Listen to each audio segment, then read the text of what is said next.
तर पहा की तुम्हाला किंगडम सिस्टीम माहीत असेल की जे काही सगळे ऑर्गॅनिझम्स आहेत ते सगळे ऑर्गॅनिझम्स हे वेगवेगळ्या किंगडममध्ये डिव्हाइड केलेले आहेत. ओके, त्याच्यामध्ये टोटली R.H. व्हिटेकर ह्या सायंटिस्टनी जे काही ऑर्गॅनिझम्स आहेत ते ऑर्गॅनिझम 5 किंगडममध्ये डिव्हाइड केलेले आहेत. पण ते किंगडम कसे तयार होतात, जे काही स्पीसीज आहेत किंवा इंडिव्हिज्युअल्स आहेत त्यांचा एकत्र येऊन तिथं जीनस, भरपूर जीनस एकत्र येऊन फॅमिली तयार होते, भरपूर फॅमिली एकत्र येऊन ऑर्डर तयार होते. ओके, नंतर भरपूर ऑर्डर्स एकत्र येऊन त्याच्यामध्ये क्लासेस तयार होतात, फायलम, आणि त्याच्यामध्ये किंगडम तयार होतात. ओके, तर आपल्याला इथे जे काही प्रॅक्टिकलमध्ये स्टडी करायचा आहे ते म्हणजे त्याच्यामधला जो ॲनिमल किंगडम आहे आणि त्या ॲनिमल किंगडममधले कुठला पार्ट आहे आपल्याला ते आपण बघूया. आणि त्याचा पुढचा जो पार्ट आहे तो तुम्हाला सेकंड इयरसाठी असेल. ओके, तर जे सगळे काही किंगडम आहेत ते किंगडम जर आपण बघितले त्याच्यामध्ये 5 किंगडम आहेत. एक म्हणजे किंगडम मोनेरा, त्यानंतर kingdom Protista, kingdom फंगाय, kingdom animals आणि किंगडम प्लांट. किंगडम मोनेरा जे आहे दॅट किंगडम मोनेरा मध्ये कोण असतं तर प्रोकॅरियोटिक युनिसेल्युलर ऑर्गॅनिझम आहेत. प्रोटिस्टामध्ये युकॅरियोटिक आणि युनिसेल्युलर ऑर्गॅनिझम आहेत. फंगायमध्ये युकॅरियोटिक, मल्टीसेल्युलर आणि हेटेरोट्रॉपिक म्हणजे दुसऱ्यावरती अवलंबून असणारे आहेत. त्यानंतर ॲनिमल्स आणि प्लांट्स. ओके, ॲनिमल्स तर माहिती आहेत आपल्याला आणि प्लांट्स असे 5 किंगडम याच्यामध्ये आहेत. म्हणजे सगळे जे काही पृथ्वीवरचे ऑर्गॅनिझम्स आहेत ते ऑर्गॅनिझम्स हे ह्या 5 किंगडममध्ये डिव्हाइड केलेले आहेत. ओके, आता ॲनिमल किंगडम जर आपण ह्याच्यामध्ये बघितलं तर त्याचे 2 ग्रुप आहेत. ओके, एक म्हणजे कॉर्डेट्स आणि नॉन कॉर्डेट्स की ज्याला व्हर्टिब्रेट आणि इनव्हर्टिब्रेट म्हटलं जातं. तर इनव्हर्टिब्रेट्स म्हणजे काय की इनव्हर्टिब्रेट्स किंवा त्याला नॉन कॉर्डेट्स म्हटलं जातं. कॉर्डेट म्हणजे नोटोकॉर्ड की ज्या ॲनिमल्समध्ये नोटोकॉर्ड ॲब्सेंट असतो. आता नोटोकॉर्ड म्हणजे सिम्पली असं कन्सिडर करा की आपला पाठीचा मणका जो आहे तो. ओके, तर तो काहींच्यामध्ये असतो तर काहींच्यामध्ये नसतो. ज्यांच्यामध्ये नाही आहे त्यांना इनव्हर्टिब्रेट्स. व्हर्टिब्रेट्स म्हणजे व्हर्टिबल कॉलम. ओके, ज्यांच्यामध्ये व्हर्टिबल कॉलम नाही आहे, ओके, म्हणजे पाठीचा मणका नाही आहे. व्हर्टिब्रेट्स म्हणजे ज्यांच्यामध्ये पाठीचा मणका आहे त्यांना कॉर्डेट्स म्हटलं जातं. त्यानंतर इनव्हर्टिब्रेट जे आहेत त्या इनव्हर्टिब्रेटचे वेगवेगळे फायलम आहेत. फायलम पोरीफेरा, फायलम निडारिया, त्यानंतर फायलम प्लॅटीहेल्मिंथिस, फायलम निमॅन्थेल्मिंथिस, त्यानंतर फायलम ॲनिलिडा, फायलम आर्थ्रोपोडा, मोलुस्का आणि इकॅनोडर्माटा. ओके, त्यानंतर व्हर्टिब्रेट जे आहेत त्या व्हर्टिब्रेट कॉर्डेटा हा एक 9th फायलम आहे. इथे 8 फायलम आहेत. 8 फायलम आहे तो फायलम इकॅनोडर्माटा आणि 9th फायलम आहे तो म्हणजे कॉर्डेटा. ओके, आता त्या कॉर्डेटामध्ये वेगवेगळे क्लासेस आहेत. क्लास पायसेस, त्याच्यामध्ये 2 टाईपचे फिश असतात. पायसेसमध्ये फिश येतात. एक म्हणजे कार्टिलेजिनस फिश आणि बोनीफिश. ओके, बोनीफिश म्हणजे त्याला आपण बोनीफिश. कार्टिलेज म्हणजे काय, कार्टिलेज जर समजा आपल्या कानाचं जे बोन आहे ते पहा, त्याच्यामध्ये इलॅस्टिसिटी आहे, लवचिकपणा आहे, फ्लेक्झिबल आहे. पण बोन्स तसे नसतात. बोन्समध्ये फ्लेक्झिबिलिटी नसते. ओके, लवचिकपणा नसतो. ते कशामुळं, it is due to the cartilage. Okay, त्यानंतर क्लास ॲम्फिबिया. ॲम्फिबिया म्हणजे उभयचर प्राणी आपण म्हणतो, सरपटणारे प्राणी आहेत. Class reptilia. रेप्टिलिया ओके, उभयचर प्राणी म्हणजे जे पाण्यामध्येही राहतात आणि जमिनीवरती राहतात. फॉर एक्झाम्पल फ्रॉग त्याच्यामध्ये असेल. Class reptilia. क्लास रेप्टिलियामध्ये कोण येतं तर सरपटणारे प्राणी, फॉर एक्झाम्पल स्नेक्स असेल, रिचार्ड असेल. क्लास एव्जमध्ये हवेमध्ये राहणारे ऑल दी बर्ड्स. आणि क्लास मॅमलिया म्हणजे सस्तन प्राणी आपण त्याला म्हणतो. आता ह्याच्यामध्ये जर आपल्याला ह्यामधलं काय बघायचं आहे तर जे काही कॉर्डेट म्हणजे व्हर्टिब्रेट जे आहेत ते व्हर्टिब्रेट आपल्याला ह्यावर्षी स्टडीला नाही आहेत प्रॅक्टिकलसाठी. ते आहेत ते सेकंड इयरला आहेत आणि फर्स्ट इयरसाठी फक्त नॉन कॉर्डेट्स आहेत. तर ह्याच्यामध्ये आपण बघणार आहोत study of classification and locomotion of some species from a kingdom Protista. Kingdom Protista म्हणजे काय, त्याचं क्लासिफिकेशन काय आहे. ओके, त्यानंतर त्याचे कॅरेक्टर्स काय आहेत हे ऑलरेडी आपण थेरीला बघितलेलो आहोत. ओके, त्यामधले ॲनिमल्स आहेत अमिबा, युग्लिना, प्लास्मोडियम, पॅरामोसियम. हे 4 ॲनिमल्स याच्यामध्ये बघायचे आहेत. ओके, आता प्रोटिस्टा जर आपण बघितला तर प्रोटिस्टाचे जनरल कॅरेक्टर्स काय आहेत, त्याच्यामध्ये मायक्रोस्कोपिक आहेत, म्हणजे डोळ्याने आपल्याला दिसत नाही, ते पाहण्यासाठी आपल्याला मायक्रोस्कोप बघावं लागतं. त्यानंतर फ्रेश वॉटर गोड्या पाण्यामध्ये राहतात. सॉल्ट वॉटर म्हणजे मरायनो पाण्यामध्ये आहे, डॅम्प सॉईलमध्ये आहेत. वर सम आर पॅरासायटिक आहेत म्हणजे दुसऱ्यावरती अवलंबून असतात. काही सिम्बायोटिक आहेत म्हणजे दुसऱ्यांच्या बरोबर जगतात. ओके, आणि कमन्सलेस म्हणजे दुसऱ्यावरती अवलंबून असणारे आहेत. ओके, आता त्यांची बॉडी जर बघितली आपण, काही आहेत ते सेल्युलर आहेत आणि काही असेल्युलर म्हणजे त्यांची बॉडी ही एका सेलपासून बनलेली आहे किंवा भरपूर सेलपासून बनलेली असू शकते. त्याच्या आतमधला जो सायटोप्लाझम आहे त्या सेल्समधला किंवा त्या ॲनिमल्समधला त्याला प्रोटोप्लाझम म्हटलं जातं, की ज्याच्यामध्ये 1 to मेनी न्यूक्लिया म्हणजे केंद्रक जे असणार आहे ते केंद्रक एकापेक्षा जास्त असू शकतं. आता लोकोमोशन करण्यासाठी म्हणजे एका ठिकाणाहून दुसऱ्या ठिकाणी जाण्यासाठी त्यांच्यामध्ये सुडोपोडी असतात, सिलिया किंवा फ्लॅझेला. ओके, ते काय आहेत ते आपण पुढे बघूया. आता ते लोकोमोशन कशानुसार होतं त्याच्यावरून त्यांचे वेगवेगळे टाईप्स आहेत. ओके, त्यानंतर याच्यामध्ये न्यूट्रिशन जे आहे इट इज द होलोझोइक और होलोफायटिक असतं. त्याच्यामध्ये होलोफायटिक और ऑटोट्रॉपिक, त्यानंतर सॅप्रोझोइक, त्यानंतर पॅरासायटिक त्याच्यामध्ये आहे किंवा कॉप्रोझोइक म्हणजे feeding upon the faecal matter of the other organism म्हणजे दुसऱ्या ऑर्गॅनिझमचा जो फिकल मॅटर असेल म्हणजे अनडायजेस्टेड वेस्ट जे असेल त्याच्यावरती ते डिपेंडंट असतात. ओके, त्यानंतर सम आर द मिक्सोट्रॉपिक म्हणजे काही आहेत ते मिक्सोट्रॉपिक म्हणजे जसं त्यांच्यामध्ये ऑटोट्रॉपिक पण असतील आणि हेट्रोट्रॉपिक पण असतील. काही आहेत ते स्वतःचं स्वतः तयार करतात, तर काही आहेत ते मिक्सोट्रॉपिक म्हणजे सनलाईटचा उपयोग करून स्वतःचं अन्न स्वतः पण तयार करतात आणि दुसऱ्यावरती पण अवलंबून राहतात असे.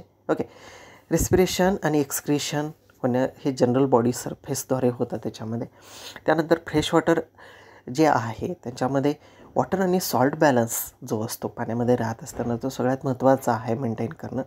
ते करण्यासाठी त्यांच्यामध्ये एक सेल ऑर्गनली असते, ती म्हणजे कॉन्टॅक्टाईल व्हॅक्युल्स त्याच्यामध्ये असतात. रिप्रोडक्शन हे सेक्शुअल किंवा असेक्शुअल टाईपनी होतं. सेक्शुअल रिप्रोडक्शन हे जे आहे त्याच्यामध्ये कॉप्युलेशन होतं सिनगॅमी म्हणजे मेल आणि फिमेल या दोघांचं युनियन होतं. कॉन्ज्युगेशन, ऑटोमिक्सिस, एंडोमिक्सिस किंवा हिमिमिक्सिस त्याच्यामध्ये होतं. असेक्शुअल रिप्रोडक्शन हे वेगवेगळ्या टाईपनी होतं. ओके, काही म्हणजे बायनरी फिशन, मल्टिपल फिशन आणि प्लाझ्मोटोमी किंवा बडिंग असेल किंवा जर्मिनेशन आणि काही आहेत ते पार्थिनोजेनेसिस म्हणजे विदाऊट फर्टिलायझेशन होतं. आणि काहीमध्ये रिजनरेशन होतं. रिजनरेशन म्हणजे एखादा जर समजा बॉडीचा पार्ट कट झाला तर तो परत नव्याने आहे असा त्याच्यामध्ये तयार होऊ शकतो. ओके ना, आता किंगडम प्रोटिस्टा जे आहे त्या किंगडम प्रोटिस्टामध्ये 4 फायलम आहेत. फायलम सार्कोडिना, फायलम सिलिओफोरा, फायलम झोमॉस्टिगिना आणि फायलम स्पोरोझोआ. ओके, आता फायलम सार्कोडिना कशाला म्हणायचं, लोकोमोटरी ऑर्गन जे आहे ते जर सुडोपोडिया असेल, ओके, फॉर एक्झाम्पल अमिबामध्ये, आणि जर सिलिया प्रेझेंट असतील तर त्याला सिलिओफोरा, फॉर एक्झाम्पल पॅरामोसियम, आणि लोकोमोटरी ऑर्गन फ्लॅझेला असतील तर युग्लिना, आणि जर लोकोमोटरी ऑर्गन नसतील असतात तर त्याला म्हटलं जातं स्पोरोझोआ, फॉर एक्झाम्पल प्लाझ्मोडियम. ओके, तर त्याच्यामध्ये एक आपल्याला माहिती आहे अमिबा. ओके, अमिबा तर आपण पहिलीपासून पाहतो आहोत, ते सायन्समध्ये असतं. ओके, त्याच्यामध्ये पहा वेगवेगळे ह्याच्यामध्ये सुडोपोडिया आहेत, कॉन्टॅक्टाईल व्हॅक्यूल आहे. ओके, बॉडी जर आपण बघितली एक सेल लाईक बॉडी असते, म्हणजे जसं एखादं सिम्पल सेल असते त्यासारखी त्याची बॉडी आहे. ओके, बाहेरचं जो आउटरमोस्ट प्लाझ्मा मेम्ब्रेन आहे, ओके, आतमध्ये सायटोप्लाझमिक पार्ट असतो त्याला प्रोटोप्लाझम म्हटलं जातं. त्या प्रोटोप्लाझममध्ये पहा त्याच्या आतमध्ये न्यूक्लियस आहे. ओके, काही फूड पार्टिकल्स त्याच्यामध्ये आहेत, कॉन्ट्रॅक्टाईल व्हॅक्यूल आहे. ओके ना, अमिबा आता कॅरेक्टर जर आपण बघितले तर कॅरेक्टर काय काय आहेत ते कुठं असतं तर जे काही गोडं पाणी आहे त्या गोड्या पाण्यामध्ये किंवा जिथं स्टीम्स असतील, डिचेस असतील म्हणजे डबकी वगैरे जिथे असतील किंवा डिकेईंग कंपोजिशन जास्त आहे म्हणजे कुजणारं मटेरियल जास्त आहे, पाणी जिथं असतं बऱ्यापैकी गोड्या पाण्यामध्ये हे प्रेझेंट असतात. त्यांचा बॉडीचा शेप जर आपण बघितला तर शेप हा फिक्स नसतो, इरेग्युलर असतो. ओके, इरेग्युलर म्हणजे ते कसाही शेप त्याचा असू शकेल. ओके, त्यानंतर त्यांची जी बॉडी आहे पूर्ण बॉडीचं जे आउटरमोस्ट मेम्ब्रेन आहे, ओके, आता ही एक सेल कन्सिडर जर आपण केली तर त्या सेलचं जे आउटरमोस्ट कवरिंग असणार आहे ते म्हणजे काय, प्लाझ्मा मेम्ब्रेन, आणि त्या प्लाझ्मा मेम्ब्रेनलाच प्लाझ्मा लेमा म्हटलं जातं. त्याच्या आतमध्ये मात्र सायटोप्लाझम असणार, जसा सेलमध्ये असतो. तर त्याला प्रोटोप्लाझम म्हटलं जातं. प्रोटोप्लाझम हे 2 टाईपचं असतं. एक म्हणजे एक्टोप्लाझम आणि एंडोप्लाझम. एक्टोप्लाझम म्हणजे जो प्लाझ्मा मेम्ब्रेन आहे, त्या प्लाझ्मा मेम्ब्रेनच्या साईडला असणारा पार्ट, आणि सेंटरला जे काही सायटोप्लाझम आहे त्याला एंडोप्लाझम म्हटलं जातं. ओके. आता न्यूट्रिशन जे आहे ते होलोझोईक असतं. होलोझोईक म्हणजे दुसरे येणारे जे काही बॅक्टेरिया असतील किंवा एखादा ऑर्गॅनिझम असेल तर त्याला आहे असं बॉडीमध्ये, म्हणजे त्याच्या आतमध्ये ते घेतं, म्हणून त्याला होलोझोईक म्हटलं जातं. रिप्रोडक्शन बायनरी फिशनद्वारे होतं, म्हणजे एका बॉडीचे 2 पार्ट्स त्याच्यामध्ये तयार होतात. आणि जे लोकोमोशन आहे ते लोकोमोशन करण्यासाठी त्याच्यामध्ये सुडोपोडिया असतात. आता सुडोपोडिया हा जर शब्द आपण बघितला तर सुडो म्हणजे फॉल्स, चुकीचं, पोडा म्हणजे लेग. ओके. तर ह्याच्यामध्ये ॲक्च्युअली त्याला पाय नाही आहे. ओके. मुवमेंट होण्यासाठी, पण पायासारखं स्ट्रक्चर त्याच्यामध्ये तयार होतं. Hence it is called as the pseudopodia. Okay. आता इथं डायग्रॅममध्ये पहा, तुम्ही डायग्रॅममध्ये बघितलं तर पायासारखे स्ट्रक्चर याच्यामध्ये बाहेर आलेले आहेत, त्याला सुडोपोडिया म्हटलं जातं. इथं त्याचं क्लासिफिकेशन आहे किंगडम प्रोटिस्टा, फायलम सर्कोडिना आणि क्लास रिझोपोरा. त्यानंतर नेक्स्ट ॲनिमल आहे तो म्हणजे पॅरामोसियम. ओके. अमिबा आणि पॅरामोसियम हे तरी आपल्या सगळ्यांना माहितीच आहेत. आता त्याच्यामध्ये पॅरामोसियम पहा, त्याचं क्लासिफिकेशन जर आपण ह्याच्यामध्ये बघितलं तर याच्यामध्ये किंगडम प्रोटिस्टा.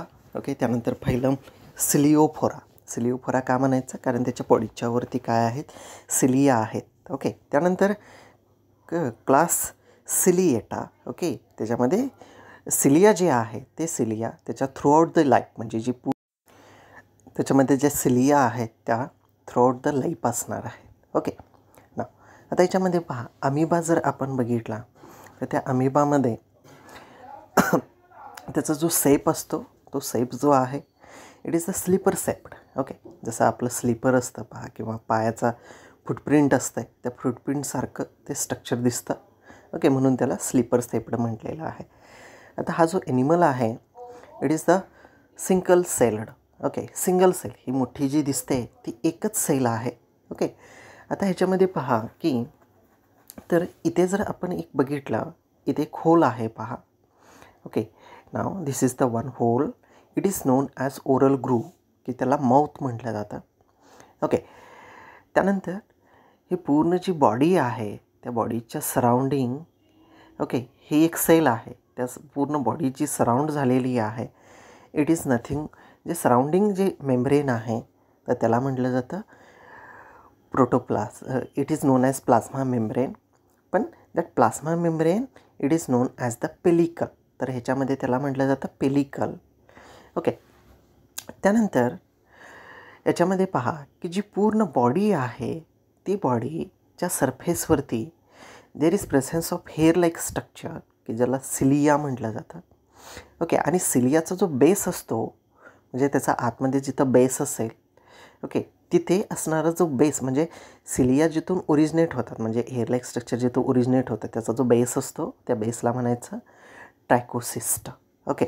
त्यानंतर त्याच्या आतमध्ये, म्हणजे आतमध्ये जो काही पूर्ण सगळा पार्ट आहे तो म्हणजे it is the cytoplasm. Okay. त्या सायटोप्लाझमलाच प्रोटोप्लाझमसुद्धा म्हटलं जातं. आणि ते प्रोटोप्लाझम हे 2 टाईपचं असतं, एक म्हणजे एक्टोप्लाझम आणि एंडोप्लाझम. एंडोप्लाझम म्हणजे जो मधला पार्ट. ओके. म्हणजे आतमध्ये जो सेंटरचा सिलियाचा जो म्हणजे सायटोप्लाझमचा पार्ट आहे, आणि जे पेलिकल असेल म्हणजे साईडचं प्लाझ्मा मेम्ब्रेन असेल त्याला लागून असणारा जो काही सायटोप्लाझमचा पार्ट आहे त्याला एक्टोप्लाझम म्हटलं जातं. ओके. त्यानंतर जे माउथ आहे त्या माउथमध्ये फूड कलेक्ट केलं जातं. आता हे फूड कसं कलेक्ट केलं जातं, जे काही माउथ आहे त्या माउथच्या इथे पहा की there is presence of the hair like structure, त्याला सिलिया म्हटलं जातं. आणि तिथे जे माउथचा रिजन आहे त्या माउथच्या रिजनमध्ये असणाऱ्या ज्या सिलिया आहेत त्या अशा मोठ्या असतात. मोठ्या असल्यामुळं there is continuously circular movement होते.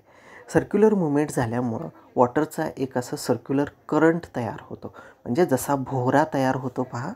ओके. पाण्यामध्ये तुम्ही बघितलेलं असेल जसा भोवरा तयार होतो, आणि भोवरा तयार झाल्यानंतर असं साईडच्या आसपासचे जे काही मटेरियल असेल ते मटेरियल त्या भोवऱ्यामध्ये येतं.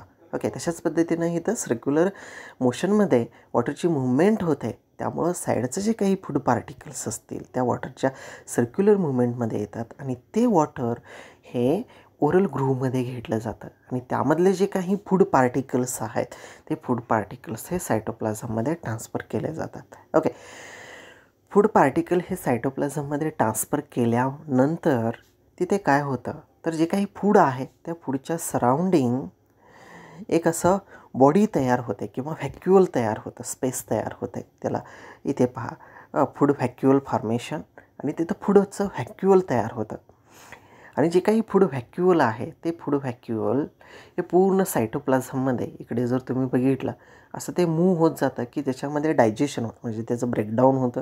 ब्रेकडाऊन होऊन आणि त्याच्यामध्ये कार्बोहायड्रेट्स, प्रोटीन, लिपिड त्याच्यामध्ये तयार होतात आणि ते सेलच्या ग्रोथसाठी वापरले जाऊ शकतात. ओके, त्यानंतर सायटोप्लाझमच्या आतमध्ये बघा त्याच्यामध्ये न्यूक्लियस आहे, पण न्यूक्लियस हे 2 टाईपचे असतात. एक मोठा न्यूक्लियस असतो त्याला मॅक्रो न्यूक्लियस म्हटलं जातं. ओके, इथे पहा. त्यानंतर एक छोटा न्यूक्लियस असतो, it is known as the micro nucleus. Macro nucleus म्हणजे मोठा न्यूक्लियस, मायक्रो न्यूक्लियस म्हणजे छोटा न्यूक्लियस, असे 2 न्यूक्लियस त्याच्यामध्ये आहेत. आणखीन दोन्ही साईडला म्हणजे दोन्ही एंडला जर आपण बघितले अप्पर आणि लो म्हणजे पोस्टेरियर आणि अँथेरियर एंडला दोन्हीमध्ये एक स्टार शेप्ड अशी बॉडी दिसते पहा. इथे एक आहे, इथे एक आहे. It is known as the contractile vacuole. त्याला कॉन्ट्रॅक्टाईल व्हॅक्युअल म्हटलं जातं. आता जे कॉन्ट्रॅक्टाईल व्हॅक्युअल आहे त्याचं मेन फंक्शन काय असतं, to maintain the water and salt balance. बॉडीमध्ये वॉटर आणि सॉल्टचा बॅलन्स मेंटेन करण्याचं काम ते कॉन्ट्रॅक्टाईल व्हॅक्युअल करतं. ओके, त्यानंतर याच्यामध्ये रिप्रोडक्शन कसं होतं, जे रिप्रोडक्शन आहे ते रिप्रोडक्शन हे असेक्शुअल आणि सेक्शुअल टाईपनी दोन्ही टाईपनी त्याच्यामध्ये होतं. आता असेक्शुअल टाईपनी कसं होतं तर असेक्शुअल टाईपमध्ये त्याच्यामध्ये जे काही हा पूर्ण जो अमिबा आहे त्या अमिबाचे 2 पार्ट्स तयार होतात. म्हणजे एक अमिबा त्याच्या ह्याच्यामध्ये इथं फिशन तयार होतं, म्हणजे असा ग्रूव्ह तयार होतो, खड्डा तयार होतो आणि तो खड्डा तयार झाल्यानंतर त्याच्यामध्ये 2 अमिबी तयार होतात, पॅरामोसियम तयार होतात की त्याला बायनरी फिशन म्हटलं जातं. आणि सेक्शुअल रिप्रोडक्शन जे आहे ते हे कॉन्ज्युगेशन टाईपनी होतं. कॉन्ज्युगेशन टाईपनी म्हणजे 2 पॅरामोसियम हे एकमेकाच्या जवळ येतात.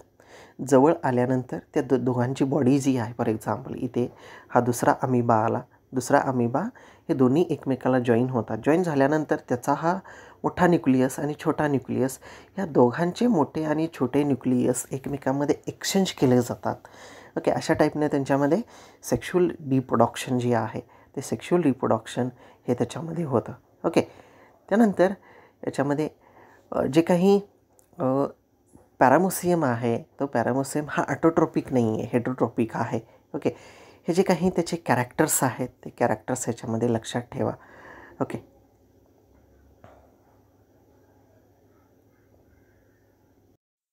त्यानंतर नेक्स्ट ॲनिमल आहे तो म्हणजे इग्लिना. तर इग्लिना अमिबा आणि पॅरामोसियम सारखाच आहे इग्लिना. ओके, पण आता याच्यामध्ये सेम कॅरेक्टर सगळे आहेत. जसं ॲनिमलची बॉडी जर आपण बघितली तर it is a single cell आहे. बाहेरचं जे आउटरमोस्ट लेयर असतं त्याला सेल मेम्ब्रेन किंवा प्लाझ्मा मेम्ब्रेन किंवा त्याला पेलिकलसुद्धा म्हटलं जातं. आतमध्ये सायटोप्लाझम आहे.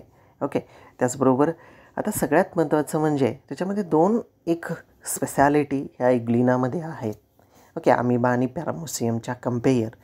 एक म्हणजे त्यांच्यामध्ये क्लोरोप्लास्ट इज प्रेझेंट. ओके, त्याच्यामध्ये क्लोरोप्लास्ट असतं. क्लोरोप्लास्ट असल्यामुळं with the help of this sunlight ते प्रिपेअर देअर ओन फूड. स्वतःचं फूड स्वतः तयार करतात. Okay, it is not depend upon the other organism. ते दुसऱ्या ऑर्गॅनिझमवरती डिपेंडंट नाही आहेत. ओके, आणि त्याच्यामध्ये एकच न्यूक्लियस आहे, एक असा मोठा न्यूक्लियस असतो. ओके, त्यानंतर लार्ज व्हॅक्युअल त्याच्यामध्ये आहे. ओके, त्यानंतर इथे पहा की आयस्पॉट आहे. आणि सगळ्यात महत्त्वाचं म्हणजे फॉर दी लोकोमोशन करण्यासाठी there is presence of the flagella. Okay, इथं एकच असा लॉंग असा फ्लाझैला त्याच्यामध्ये प्रेझेंट असतो. Hence it is called as the Zoomastigina म्हणजे लोकोमोशन जे आहे it is due to the flagella. तर याचं क्लासिफिकेशन बघा, किंगडम प्रोटिस्टा, फायलम झूमास्टिगिना आणि क्लास मॅस्टिकोफोरा. आणि हा ॲटोट्रॉपिक आहे. ओके, नाव this Euglena it is also called as the mixotrophic. त्याला मिक्सोट्रॉपिकसुद्धा म्हटलं जातं. तर का म्हटलं जातं? कारण ज्यावेळी सनलाईट प्रेझेंट असते, म्हणजे ज्यावेळी सनलाईट असेल त्यावेळी त्याच्यामध्ये क्लोरोप्लास्ट आहे. ओके, त्यामुळे ते काय करणार? स्वतःचं अन्न स्वतः तयार करणार, बरोबर. म्हणजे त्याच्यामध्ये फोटोसिंथेसिस प्रोसेस होईल, त्याच्यामध्ये फूड तयार होईल. पण ज्यावेळी लाईट नसते, okay, if there is the shady place असेल, म्हणजे सावलीचा रिजन असेल की जिथं लाईट येऊ शकत नाही, अशा त्यावेळी काय होतं? तर it may become the heterotrophic, म्हणजे त्याच्यामध्ये क्लोरोप्लास्ट पिगमेंट जे आहेत ते नाहीसे होतात आणि through the general body surface, त्याचा बॉडीचा सरफेस जो आहे, म्हणजे सेल मेम्ब्रेनचा जो सरफेस आहे, त्याद्वारे फूड मटेरियल जे पाण्यामध्ये असणार आहेत साईडला ते ॲब्सॉर्ब करून घेतं, म्हणजे हेटेरोट्रॉपिक, ते दुसऱ्यावरती अवलंबून राहतं. त्यामुळं युग्लिनाचं जे न्यूट्रिशन आहे किंवा त्याला आपण पोषण म्हणतो, हे मिक्सोट्रॉपिक आहे. ते ऑटोट्रॉपिक पण असतं आणि हेटेरोट्रॉपिक पण असतं त्याच्यामध्ये. आता रिप्रोडक्शन कसं होतं? रिप्रोडक्शन हे दोन्ही टाईपनी होतं. सेक्शुअल रिप्रोडक्शन पण होतं आणि असेक्शुअल रिप्रोडक्शन पण होतं. असेक्शुअल रिप्रोडक्शन हे मोस्टली बायनरी फिशनद्वारे, म्हणजे जी सेल आहे ते डिवाईड होते, त्याच्या 2 सेल्स तयार होतात आणि त्याच्यामध्ये डिव्हिजन होऊन 2 युग्लिना त्याच्यामध्ये तयार होऊ शकतात. ओके ना. ओके, त्यानंतर नेक्स्ट आहे तो म्हणजे प्लाझ्मोडियम. ओके, आता प्लाझ्मोडियम हे तुम्हाला माहिती असेल, which is cause the malaria, म्हणजे जो मलेरिया होतो. ओके, तो मलेरिया कॉज करणारा जो काही प्रोटोझोन किंवा त्याला जो काही कॉझिटेटिव्ह एजंट आपण म्हणतो तो म्हणजे प्लाझ्मोडियम आहे. ओके, तर त्याला मलेरियल पॅरासाईट म्हटलं जातं.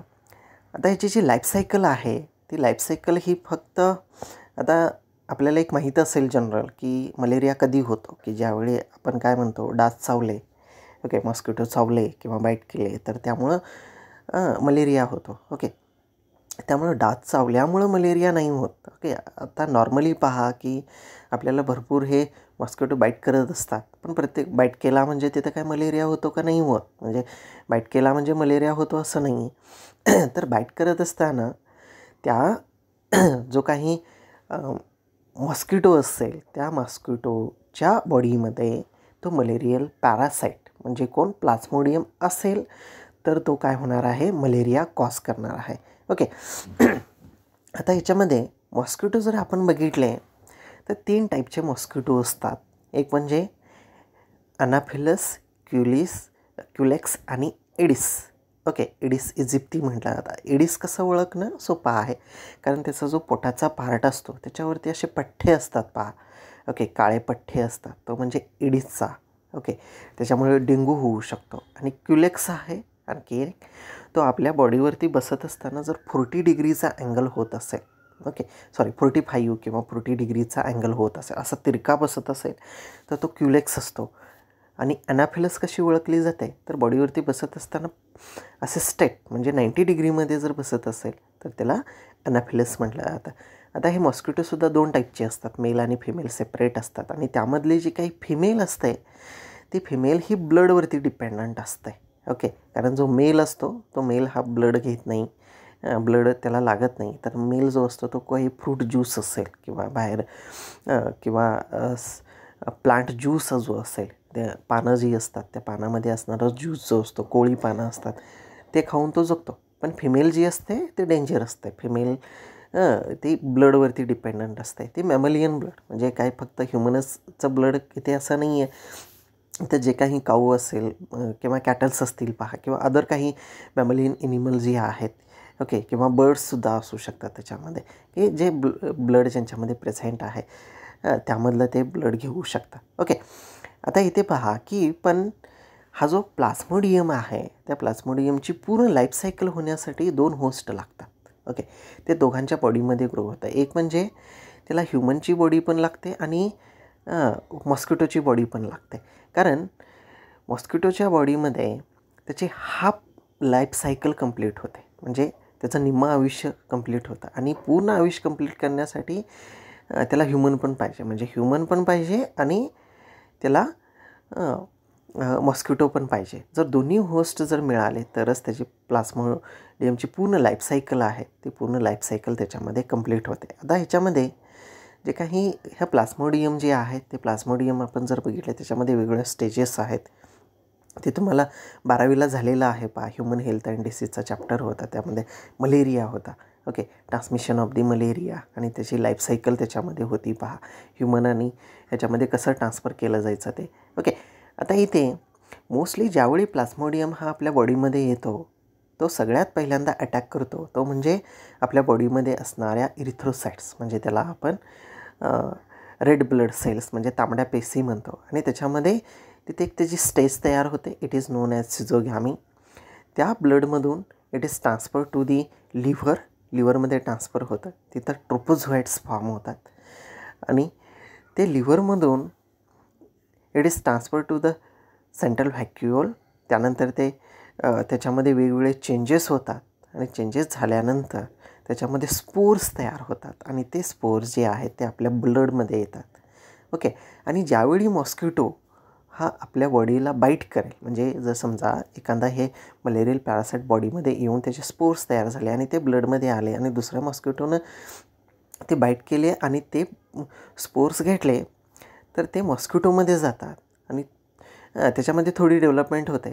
आणि तोच मॉस्किटो ज्यावेळी दुसऱ्या हेल्दी पर्सनला बाईट करेल त्यावेळी ते स्पोर्स हे एका पर्सनकडून दुसऱ्या पर्सनला ट्रान्सफर केले जातात, म्हणजे त्यालाही मलेरिया होतो. ओके, तर ह्याच्यामध्ये पहा की फिमेल ॲनाफिलसच्या वेगवेगळ्या व्हरायटी आहेत. याच्यामध्ये ॲनाफिलस मॅक्युलेट्स, ॲनाफिलस स्टेपेन्सिस आणि ॲनाफिलस प्लेव्हिलॅटिस. ओके, अशा वेगवेगळ्या स्पीसीज आहेत की ज्या स्पीसीज ह्या मलेरिया जो आहे त्याचं ट्रान्समिशन करू शकतात. ओके, त्यानंतर आता याच्यामध्ये पहा वेगवेगळ्या स्टेजेस आहेत. ह्या स्टेजेस काय आपल्याला नाही आहेत, पण फक्त याच्यामध्ये माहीत असाव्या म्हणून लक्षात ठेवा. ऑलरेडी तुम्हाला 12वीला झालेला आहे. ओके, तर पहिल्यांदा जे काही मॉस्किटो असेल तो मॉस्किटो ज्यावेळी बाईट करतो त्यावेळी फॉर एक्झाम्पल आता याच्यामध्ये पहा की आपण इथून स्टार्ट करूया. मॉस्किटो स्टेजमध्ये पहा मॉस्किटोनं ज्यावेळी ह्युमनला बाईट करेल त्यावेळी ते जे काही स्टेज असेल ते ब्लडमध्ये येते. ब्लडमध्ये आल्यानंतर it is cause to the liver आणि लिव्हरमधून ते कुठे जाणार आहे तर पहिल्यांदा सिझोन्ड्स तयार ओके, तर इथे ह्युमन ब्लड स्टेजमध्ये जातं ते इरिथ्रोसायटिक सायकलमध्ये. अशा पद्धतीनं वेगवेगळे त्याच्यामध्ये कॉजेस करतात. हे काय आहे ते कुठं त्यानंतर लिव्हरला पण डॅमेज त्याच्यामध्ये करतं. ओके, ते कसं करतं काय करतं हे ऑलरेडी 12वीला झालेलं आहे. ओके, तुम्ही त्याच्यामध्ये बघू शकता किंवा हे लक्षात ठेवा याच्यामध्ये. ओके,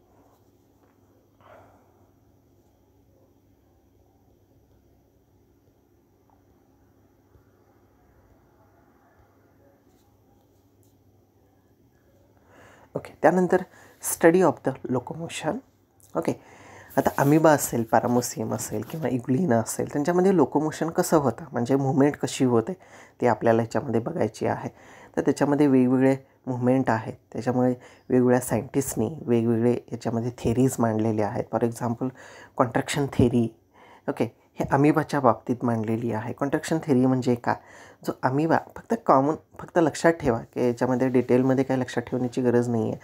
जो अमिबा आहे तो अमिबा त्याच्यामध्ये सुडोपोडिया फॉर्म करतो आणि तो जो सुडोपोडिया आहे ते पुढच्या साईडला ट्रान्सफर करेल. ओके, आता इथे पहा की इथे पुढे सुडोपोडिया ट्रान्सफर केलेला आहे. ट्रान्सफर केल्यानंतर तो त्याला काय इथे पहा की तो सबस्ट्रॅटमला अटॅच होतो. अटॅच झाल्यानंतर जी पाठीमागची बॉडी आहे ते पुढे ट्रान्सफर करतो. ओके, अशा पद्धतीनं त्याच्यामध्ये काय होऊ शकेल की जे काही मुवमेंट आहे ती मुवमेंट ही पुढे with the help of the pseudopodia ती होऊ शकते.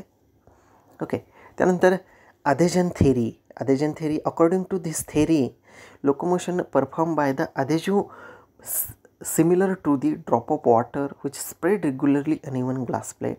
The protoplasm flow the gliding motion. Okay, आता याच्यामध्ये पहा की कसं होऊ शकत असेल तर त्याच्यामध्ये ह्या थेरीमध्ये काय म्हटलेलं आहे. फॉर एक्झाम्पल एखादा सबस्ट्रॅटम आहे तर त्या सबस्ट्रॅटममध्ये हा अमिबा असेल तर तो अमिबा काय करतो, it is secrete the some liquid किंवा काहीतरी पाण्यासारखं एक मटेरियल त्याच्यामध्ये सिक्रेट करतं आणि त्या मटेरियलचा जो काही त्याच्यामध्ये लेयर आहे तो लेयर त्याच्यामध्ये तयार होतो. फॉर एक्झाम्पल ओके एकच मिनटं ओके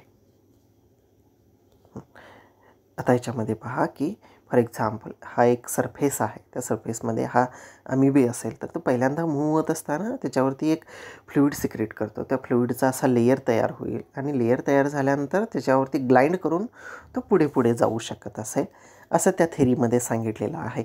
ओके त्याला अधेजन थेरी म्हटलं जातं.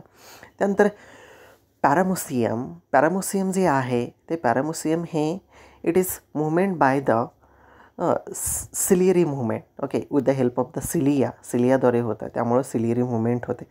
आता सिलियाची जी मुवमेंट जी आहे ती मुवमेंट कशी होते तर इट इज बाय द दोन मेथडनी होते. एक म्हणजे इट इज द फॉरवर्ड आणि बॅकवर्ड फ्लो. ओके आता इथे पहा की जो काही स्ट्रोक जो आहे सिलिया जे आहेत ओके फॉर एक्झाम्पल तुम्ही जर केस घेतले आता आपले केस पहा ज्यावेळी वारा येतो त्यावेळी ते हलतात. ओके ते पुढे हलत असतील किंवा पाठीमागे हलत असतील. तसंच याच्यामध्ये जो काय अमिबाच्या सरफेसवरती ज्या सिलिया आहेत हेअर लाईक स्ट्रक्चर आहे त्याच्यामध्ये मुवमेंट होते.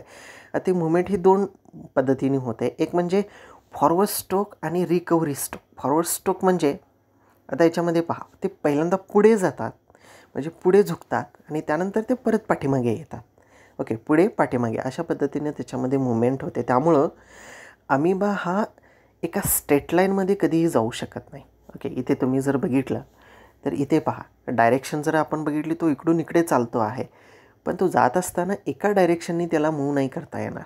ओके तो कसा मूव्ह होणार आहे it is the zigzag motion. Okay असं झिगझॅग मोशननी तो पुढे पुढे जातो. कशामुळं because due to the effective stroke म्हणजे फॉरवर्ड स्ट्रोक आणि बॅकवर्ड स्ट्रोक त्याला म्हटलं जातं. ओके जी मुवमेंट आहे एकदा पुढे होते एकदा पाठीमागे होते त्यामुळं तो सरळ दिशेमध्ये जाऊ शकणार नाही. तो असं कर्वनी जाईल म्हणजे त्यामुळं तिथं झिगझॅग अशी मोशन तयार होऊ शकते. ओके त्यानंतर नेक्स्ट युग्लिना. जे युग्लिना आहे त्या युग्लिनामध्ये जर आपण बघितलं त्या युग्लिनामध्ये युग्लिनाइड मुवमेंट होते. युग्लिनाइड मुवमेंट म्हणजे फ्लॅझेलाइड मुवमेंट त्याला म्हटलं जातं कारण युग्लिनामध्ये पहा की there is presence of the flagella. Okay flagella आहे ते फ्लॅझेला असल्यामुळं फ्लॅझेलामध्ये मुवमेंट होते आणि मुवमेंट झाल्यानंतर there is form the water current आणि त्या वॉटर करंटचा जो काही इफेक्ट आहे तो इफेक्ट बॉडीवरती पडतो आणि ती बॉडी आहे ती पुढे मूव्ह होऊ शकते. आता याच्यामध्ये जसं नाव असेल पहा नाव पाण्यामध्ये गेल्यानंतर त्याला असे पाठीमागे पाणी ढकलण्यासाठी वल्ले आपण म्हणतो पहा वल्ले असतात त्याच्यामध्ये. ओके ते वल्ले जसं आपण फास्ट फिरू तसं बोट जी आहे ती पुढे पुढे जात राहते. त्याच पद्धतीनं म्हणजे का कारण ज्यावेळी आपण वल्ले हलवतो त्यावेळी पाण्याचा एक करंट तयार होतो आणि तो करंटचं जे प्रेशर आहे ते त्या नावेवरती पडतं आणि नाव पुढे पुढे जायला लागते. ओके त्याच पद्धतीनं इथं जे फ्लॅझेला आहे त्या फ्लॅझेलामध्ये मुवमेंट होते आणि मुवमेंट झाल्यानंतर त्याचं प्रेशर त्याच्या बॉडीमध्ये पडतं आणि ते पुढे जाते. त्याला युग्लिनाइड मुवमेंट म्हटलं जातं. ओके त्यानंतर it is the first practical. त्यानंतर सेकंड प्रॅक्टिकल याच्यामध्ये आहे study of the and morphological peculiarity of non chordate up to the क्लासेसमध्ये.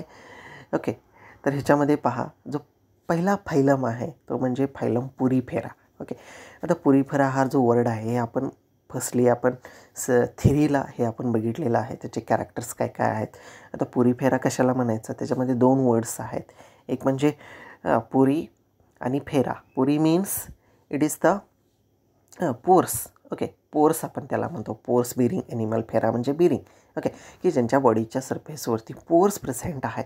आता त्याचे जनरल कॅरेक्टर जर आपण बघितले इट इज स्टिकली ॲक्वॅटिक आहे म्हणजे फक्त पाण्यामध्ये असतात. ते पाणी गोडं पाणी असू शकतं फ्रेश वॉटर किंवा मराईन वॉटर असू शकतं. आता बॉडी जर आपण बघितले आता ह्याच्या अगोदरचे जे प्रोटिस्टा आपण जर बघितले तर ते प्रोटिस्टा कसे होते बघा युनिसेल्युलर होते म्हणजे एकच सेल होती पण ह्यांची बॉडी ही मल्टीसेल्युलर म्हणजे एकापेक्षा जास्त असू शकतात आणि त्या ज्या सेल्स आहेत त्या लूजली ॲग्रिगेट आहेत पण टिश्यू तयार झालेला अजून त्याच्यामध्ये नसतो.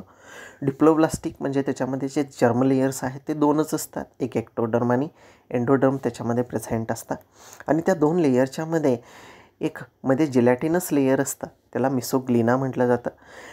आता जे काही बॉडी आहे त्या बॉडीच्या सरफेसवरती भरपूर असे पोर्स असतात त्याला ओस्टिया म्हटलं जातं.